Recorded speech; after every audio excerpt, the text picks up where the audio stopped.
I'd like to welcome everybody to the May meeting of the Properties Committee. We have a quorum. Marley, are you on the line? She's had to call in and go out. She had to go out of state. Okay. But with 7 members present, at least 6 members present, we have a quorum. Okay. First item on the agenda is to approve the minutes of the March 4th meeting, since we did not have a an April meeting. Any additions or corrections or changes to the minutes? Otherwise, I'll move for approval. I make a motion, we approve the minutes. All right. I second it. Made and seconded. All right. All in favor? Aye. Okay. Moving on.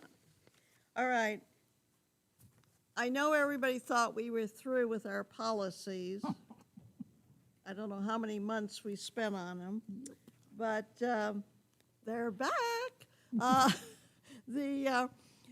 going to call on Donna Maloney. She is one of the directors, and she's also chair of charter clubs, to explain at the beginning what all facilitated these changes in these facility policies. Donna? Good morning, everyone. We've got, let's see, 4 policy changes. And the first policy change, the FA01, has to do with capital projects. And Carl has recreated or updated our capital project planning process. And that was presented at the Charter Club Committee. And as a result of that, we had to update the policy FA01. The first item, 3.1, there was no date on that. And so the date of September 1st was added. On 3.2.1, we had to correct the facility CR13 name from quarters to facility, and then a CR13A was created, which is remodeling projects over $5,000. Now, we also deleted club funds available to support the remodeling should be taken into consideration by management when evaluating the request. This was removed because the clubs are no longer going to be asked for funds for capital projects. We have added, upon approval of the CR13 and CR13A, an FR1 is initiated, and that is done by Carl. And then again, the following 3.3 and so on explain the procedures for that process, and adding FA1 addendum, again, after the bottom of paragraph 3.3, capital project planning process. That is all outlined in the FA1 addendum that Carl prepared. 3.4 is deleted because, again, with the capital planning process, that is incorporated there, and then some renumbering changes. So that's on the FA01. Moving on to the FA02, staff created a guidelines document of donations, memorialization, naming, and advertising guidelines. This document initially did not include advertising guidelines, and after the 501c7 steering committee, advertising had to be added to this document. And again, it's just a name change for adding advertising to these guidelines and adding the fact that these are available online at the Rules, Regulations, and Procedures for Charter Clubs appendix. Moving on to FA7. This is a policy that deals directly with advertising. And again, this was updated as a result of the 501c7 tax status that we are dealing with charter clubs. We have under 1.0 general, we have removed, while it is recognized that some charter clubs may desire to solicit advertising from sponsors to assist them with fundraising for remodeling and or construction of club facilities, such funds shall not be used for activities that place the club and or the association in an undesirable or embarrassing position. Clubs must present all such requests to the general manager for consideration. We have added, funds derived from any such approved advertising shall be deposited with the association for Sun City West enhancements. Some other minor changes is we have deleted non-event advertising because it strictly deals with straight advertising. Again, we removed the word commercial for commercial advertising because, again, it's strictly advertising. Under 3.0, it was just a grammatical error. We added S to the RRMPs and deleted rules, regulations. And again, advertising is a result of the 501c7 tax status with charter clubs. Moving on to the FA10. This is sponsorship.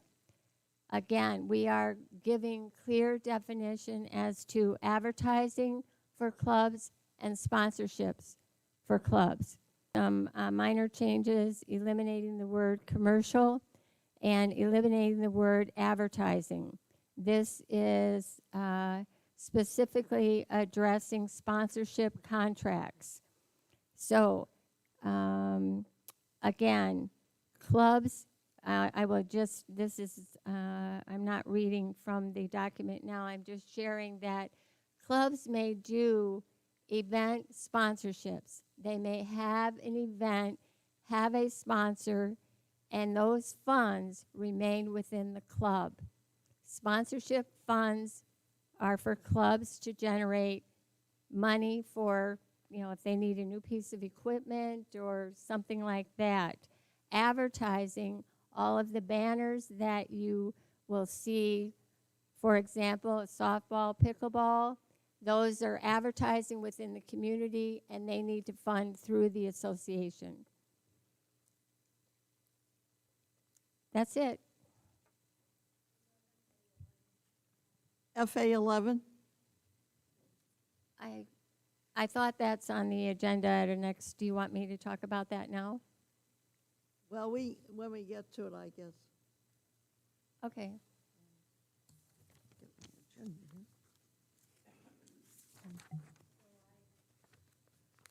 Sherry, do you have a question? Sherry Jones. I have one question. I've recently joined the RV Club. So the RV Club produces a booklet with advertisers within that booklet. So that's advertisement. So how is that going to be handled differently in the future? Mr. Schwinn, do you have an answer? I do. I have a microphone, too, if I could make it work. Sherry, to answer your question, when it comes to advertising, what we're finding out based on the RV club's, I believe, non-exempt tax status, you're a 501c7 organization. And so I'm not sure, every club is different because they have a different membership fee and the number of members that participate in those clubs. That generates revenue. And that is what social clubs are supposed to be doing, right? Taking care of their members. But any income over and above that, if it exceeds 15%, that's in violation of the 501c7. So we're finding that a lot of clubs that are doing their advertising and bringing in that money is putting them in jeopardy of potentially being in the eyes of the IRS in violation of their tax exempt status. So the advertising that I think Donna was talking about is that all really needs to be approved by through the general manager and the governing board with those funds going to the 501c4 organization as opposed to the 7, pending your, again, your documentation as far as what that 15% number is. So it's kind of on an individual basis, but advertising we have seen that has really kind of pushed some clubs over the limit. Thank you. Nancy Hunt. I'm a little bit confused, the difference of sponsorship and advertising. Is it length of time?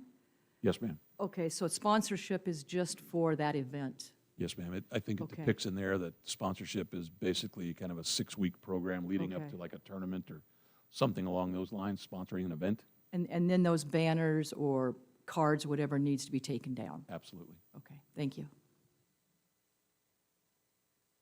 What about softball with all those banners and that they sell the advertising? If the governing board chooses to keep banners on the wall such as that, those advertising contracts would be a function of the governing board as opposed to the softball club. Or if the governing board feels that they would like to see a nice blue wall there as opposed to banners flapping in the breeze, that's a governing board decision on whether or not you want to approve advertising like that. I think in the bylaws, when you look at that, it's kind of a couple of comments I think that we found in the bylaws basically says that, limiting advertising, unless you want it all over the campuses throughout here, they're trying to get away from that. So does the reciprocity agreements with Sun City and Sun City Grant affect any of that advertising? Not that I'm aware of. Okay. Bob Hartley, I have a question. What about club donations? If they receive a donation, how's that affected? If the club receives a donation, that typically goes through the process and the guidelines that we've got established, and I think that's coming up on the next agenda item.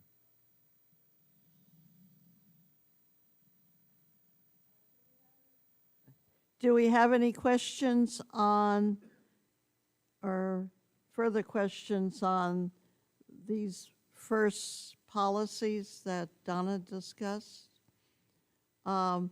As a committee, we only recommend to the governing board, so if there's no objection, then we'll just go ahead and pass these on to the workshop tomorrow. Sherry, do you have a question?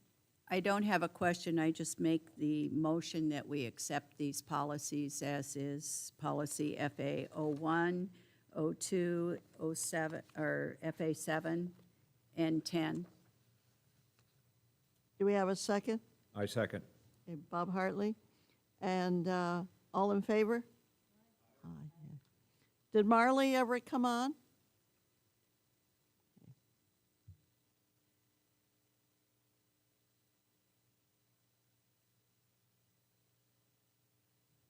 Moving on to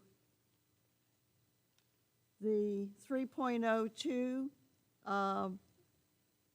Back in January, this document was prepared, and the committee at that time reviewed it, but it basically went on to the governing board for their approval. So we didn't really take any action on it. We do have one change that they did on this document. It's that they clarify the area on advertising and sponsorship. But at this point in time,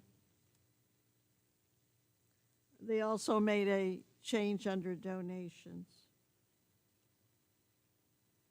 So unless we have any questions on this one, we'll just move it on to the governing board. We don't have to vote on it because we didn't do that in January. So that brings us to FA 11.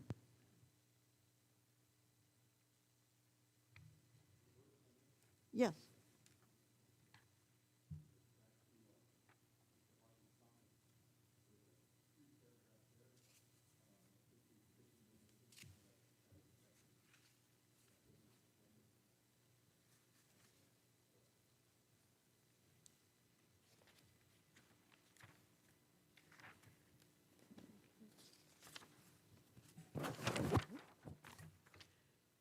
So FA 11 is going to be removed because it's basically, it's not policy. It's a budget, part of the budget process, which is staff. So it's, the recommendation is to remove it as a policy.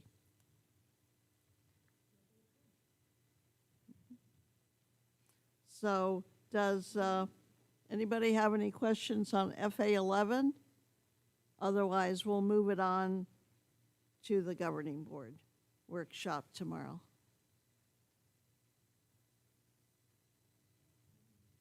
Okay?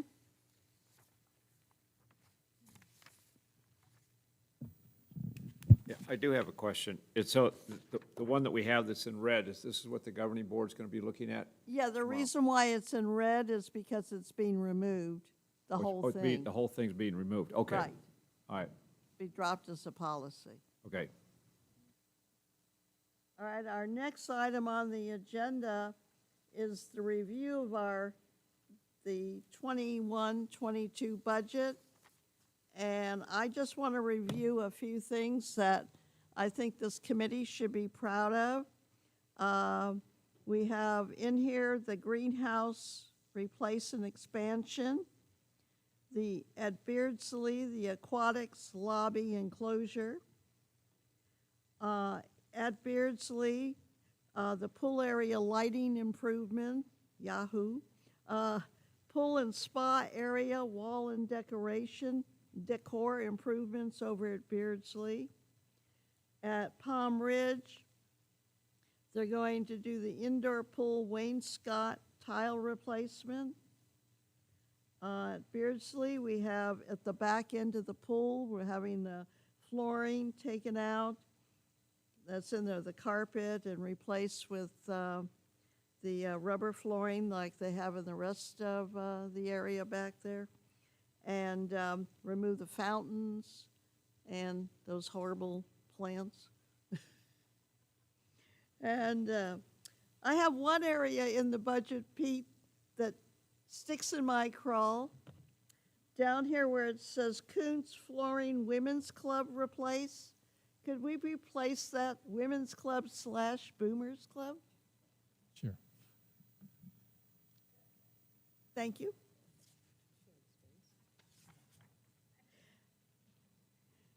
And then the last area we have here, I thought this had been put under maintenance, but I guess it's more expensive than we thought. The village courtyard restroom countertops. That was one of the first things we discussed at our,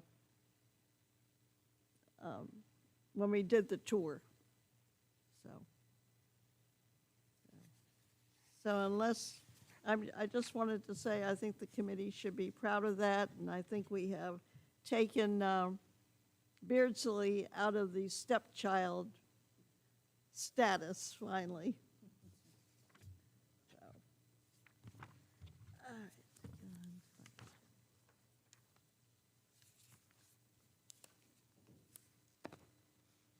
I seem to have lost, here it is, rest of my agenda.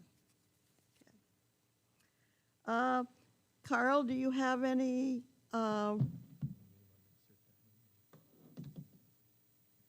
updates for us? Right. Right. Properties Committee projects report for May 6th, 2021. This is encompassing both April and May, since we met last time in March. At R.H. Johnson, the mini golf turf replacement project was completed on 3/30. Sports Pavilion shed replacement project was completed on 3/31. The bocce courts, 7 through 12 lighting fixture replacement. 5 of the 6 fixtures were completed on 3/29. 1 fixture is still on back order, and we should receive it this week. Sports Pavilion millwork reface. Currently, the Sports Pavilion is closed for a few projects, and you'll see a presentation on that tomorrow at the Governing Board workshop. But Barry is working diligently on the scoring system retrofit and and I fulfilled the millwork reface project, and it is also completed. The metal shop addition, the project general contractor is under contract as of 4/23/21. The governing board approved extra funds due to change in cost over the year cycle of bidding and stuff. So we have that sitting in pre-construction. I'm meeting with the Metal Shop Club tomorrow to finalize the closure of the club. Tentatively, we are going to close the club on May 24th. Between myself, facilities maintenance, and the Metal Shop Club volunteers, we will move all the equipment and get it into either into the building or into storage connexes for the remaining portion of the construction. And then approximately May 31st, we will begin demo. The portion of the work that facilities maintenance is going to perform, which is saving considerably a large amount of money as opposed to the general contractor performing the demolition in certain areas. And I just received the project timeline for this project. We propose to begin the actual construction the first week after the July 4th holiday, and that schedule has a little component for bringing all the equipment back in the end of about 30 days of preparation to get C of O, and we anticipate a finishing project around the 1st of November to the mid part of November. Palm Ridge Aquatics Building foundation repairs were completed on 5/3. The next phase of that is just painting the repairs. Palm Ridge parking lot lighting, the lot lighting itself has been completed on 4/16. It's been received with a lot of positive comments that it's improved the lighting. And the replacement walkway lighting is in progress, and that's being handled both by facilities maintenance and the general contract, or the electrical vendor that was hired. So together we are, instead of just replacing the poles and the light fixtures, Russ, myself, and Byron from facilities maintenance supervisor have determined that the foundations need to be replaced as well. And that'll take those lights into the future and make sure that they're more secure. So that's being worked on. There's 50 lights. It'll take quite a few weeks to get that accomplished. Over at Beardsley, the park electrical renovation has begun. Ramada replacement lighting is complete, and now we are on to electrical underground boring, which will begin sometime after next week, now that all events are no longer being scheduled in that area. So, and then finally at Kuntz, tennis facility central walkway repairs were requested. Those repairs were completed, and the walkway was recoated on 4/16. And Deer Valley Pro Shop patio shade canopy foundation was completed on 4/30, and it's approximately 6 to 8 weeks until we see the fabrication of the canopy and the pavers in that patio area completed. That ends my report. Thank you. Russ? Okay, good morning. My first one sounds kind of funny because it seems like it's been so long ago. We reopened the facilities to full capacity with guests. Everything went off seamlessly. Kudos to the facilities ops team for making it all happen so smoothly. Lately, we've had our hands full with homeless folks at both Beardsley and R.H. Johnson. That's keeping them busy. And then they got a deep cleaning project coming up while we're closed over at Palm Ridge to take advantage of that. We did do some modifications to the R.H. Johnson recycle dumpster area. We enlarged it and put a gate to enclose that so it's not so unsightly. And I think properties asked for that 3 years ago. So it took a little while, but we got there. We had 5 units replaced over at R.H. Johnson, both fitness and facilities maintenance. We did 1 split unit at Echo Mesa Pro Shop with a vendor. And we have 4 scheduled for replacement in-house at Palm Ridge in the coming weeks. We've added red curbing around Meeker Mountain and the dog park, and then added no parking lane signs.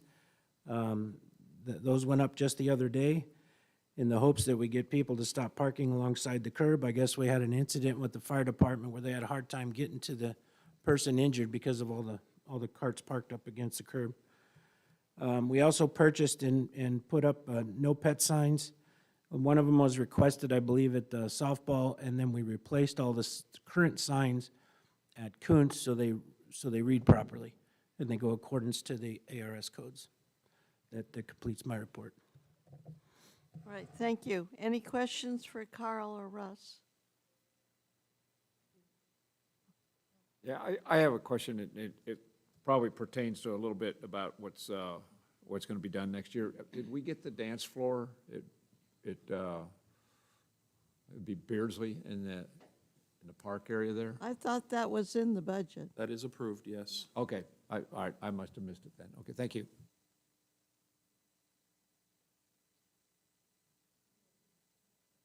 Oh, Nancy, I'm sorry. Nancy Hunt. I'm wondering, I've been hearing a lot about the homeless over in those two areas. Do we work with the sheriff's department? I mean, it seems like it's just getting worse. Yeah, they don't make it very easy. So we had a guy who was drunk and God knows what else just the other day. We tried to trespass him because that's our first huge step in making it easier to have him removed later. But he has to be on property, and you have to get the sheriff out here while he's here. He was laying in the rocks, passed out. They ended up, after too many phone calls, waiting for them to show up, they passed us off to fire medical. So they, of course, picked him up, knew him by name, carted him away, and the minute they took him away, we couldn't trespass him. So that's the game we're playing right now. So we're having a little bit of difficulty. We do have a few trespassed over at Beardsley, and it's just a vicious cycle. So we just keep plugging away. Well, I look at it like pigeons and woodpeckers. We'll get there. Thank you, Russ. I know it's turning into a bigger problem, and I'm seeing more and more people that obviously are not owners here. And it's discouraging, but thank you for having the staff work on it. Any other questions? Okay, one of the items, and I skipped it, I'm sorry. Recommendations for, anybody have any suggestions or things they saw during our tours, or just now that we're out and about and we get to see things that for next year's committee and budget? Barb? Barb Sloan, being a swimmer, being on the deck at R.H. Johnson, the top coat's peeling off. Did we put that in the budget? I don't think we did. I don't think it was bad when we did our tour. But down on the shallower end where the lanes are, where the swimming lanes are, the top deck coat's peeling off. There's big, empty, go down to the concrete. It happens. We knew it was going to happen. So the guy was just out here just the other day, walked it, got a color match, and they will be back on a scheduled date to, what they'll do is they'll replace those sections with acrylic. So it'll be slightly different in color, but that's all cool deck from the edge of the pool out to that darker ring. Yeah. When we built that pool, a few of us argued because we know the history of cool deck. It's a tough variance, what's good and what's not good, because we've seen acrylic not stick too. It's just things we battle. So as it pops, we'll fix them. The nice thing about it is when we went through and broke up all the loose stuff and got rid of it, it hasn't gotten any bigger, which means that the surrounding areas are solid. So that's a good thing.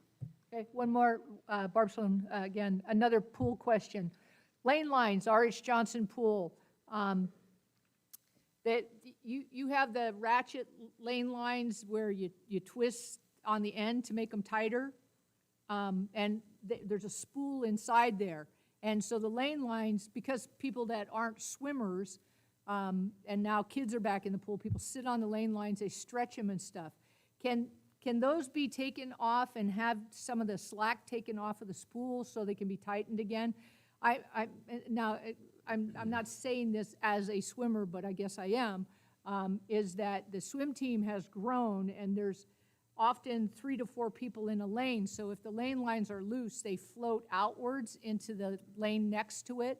And especially the center lanes are really, really loose. Is there a way to fix those? The old lane lines, you used to have a ratchet where you could ratchet it, but not on those. Those are twist.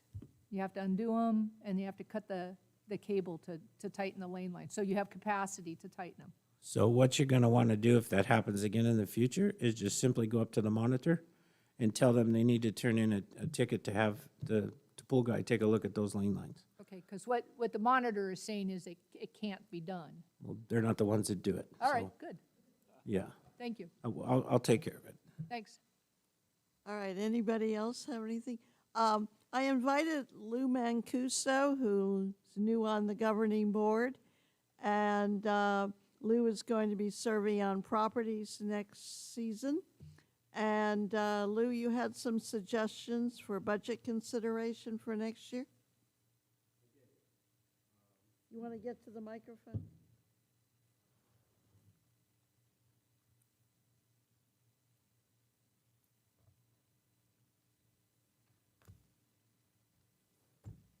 Good morning. My name's Lou Mancuso. My number is 115104. I have 4 items, and prior to presenting them to the Properties Committee, I'd like to review them with the Goals Committee, which will be held in June by the Governing Board. Prior to vetting them there and getting a feel from the other directors, I will, depending upon their input, present them to the Properties Committee next year. Thank you, Roberta. Thank you, Lou. Do we have any other issues for the budget consideration, the next round? Okay. Moving on to 5.01 committee comments. Do we have any comments from the committee? I personally would like to thank each and every one of you for serving on the committee. I just want to remind you, I will be chair of properties next time. And if you'd like to be considered, even though you served this time or previous times, they have made it a process. You need to fill out the committee application that's on the board website. I also would like to thank Carl and Russ for their patience and helpfulness. and Pete for sitting through all our meetings and answering our questions. We really appreciate it. Thank you, Katie, for all your help with all our mess this year with the whole thing with call-in meetings. It was so nice when we got to see each other again. And the rest of the staff I'd like to thank. And I'd also like to thank our president, George Kusha, for his assistance. And hearing nothing else, I will adjourn the meeting. Oh, George. Oh, I'm sorry. Thank you. Do we have any comments from the audience? Nancy Hunt, and I just want to thank Karen, who's been so good with all of us and runs and changes things and keeps up with all of us. So kudos to Karen, who's not here. Yeah, she keeps us on the straight and narrow. Do we have anything from any of the other people? Hearing none, I will adjourn the meeting.